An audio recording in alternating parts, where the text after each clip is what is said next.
If you have a vehicle with an internal combustion engine, you know you got to change your oil. But every vehicle with an internal combustion engine also has to have a transmission. And did you know you have to change your transmission fluid or oil as well? And this is often forgot about, especially from a maintenance standpoint, and that's mostly because the car manufacturers most of the time tell you you do not have to change it, and that is simply not true. They will tell you it is a lifetime fluid and that it will last the lifetime of the transmission. And while that may be true, because if you never change your engine oil is going to last the lifetime of your engine, meaning that the oil is going to get bad and your engine's going to go bad. Well, it's the same thing that happens in a transmission. If you never change the fluid's going to go bad, making the transmission go bad. So the car manufacturers are basically telling you that don't change your transmission fluid. We're going to just change your transmission when it eventually fails. It's a way for them to get more money out of the car on the long run. It's all about the long game for them. So when you buy a car from them, they're going to make that base price that they sell the car for to you, and plus all of the maintenance from that point on that vehicle, because you're going to have to take it back to them to maintenance it. And if you're only taking it back to them every couple years or every so often just to change the transmission fluid at a couple $100 a pop, it's not really that big of a profit margin. As opposed to if your transmission goes out every 100,000 miles and you can change it once or twice, maybe even three times in a car's life, and get $3,000 or $4,000 a pop out of the transmissions, then definitely a bigger profit margin on that. So these big corporation car manufacturers will tell you not to service your transmission. But I'm here to tell you that you definitely need to service your transmission. And I'm in the business of repairing transmissions. So this is actually going to take money out of my pocket. But in the long run, I just want to help people. So that's what I'm going to do for you today. I'm going to help you out and I'm going to lay out the basics for servicing and maintaining the transmission fluid in your vehicle.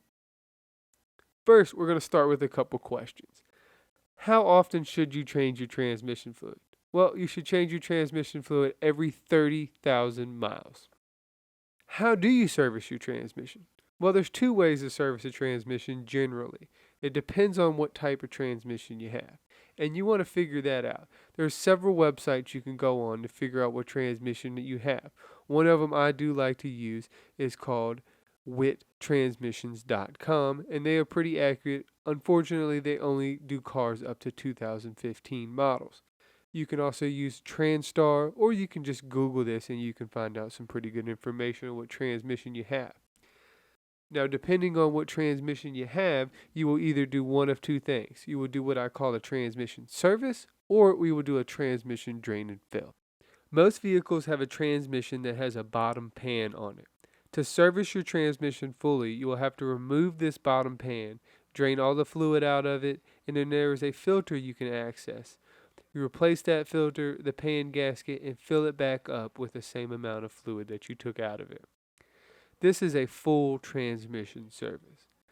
Now, in some vehicles, such as Hondas and certain Fords and mostly front-wheel drive vehicles, you cannot access the filter inside the transmission because there is no bottom pan. Sometimes they have a side pan, or sometimes there will be no pan at all. These transmissions require a drain and fill service, which is exactly what it sounds. You simply drain the transmission fluid out, you measure it, and you put the same amount back in. Now, it can get a little more complicated on some models because there isn't even a dipstick. So you have to use pumps and little hook devices to hook into the transmission to pump fluid back into a certain amount, and you have to have the vehicle running to know when it's full. Lastly, what are the warning signs that you need to service your transmission? Well, first, if you go check your transmission fluid and it is dark and smells a little burnt, I would say you need to change your transmission fluid.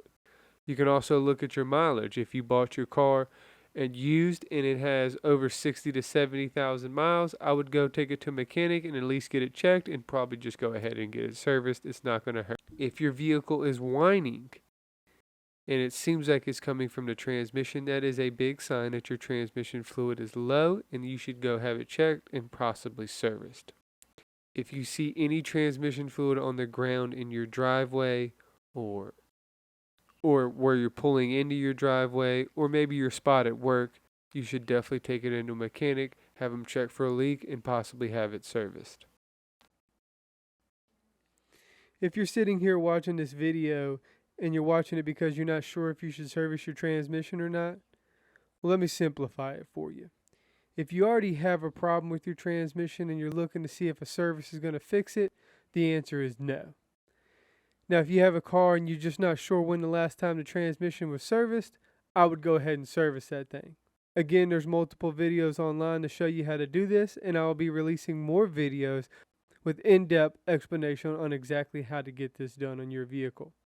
For now, though, you can drop any comments or questions below. You can also subscribe to my Instagram or Facebook and contact me directly for any vehicle diagnostic questions.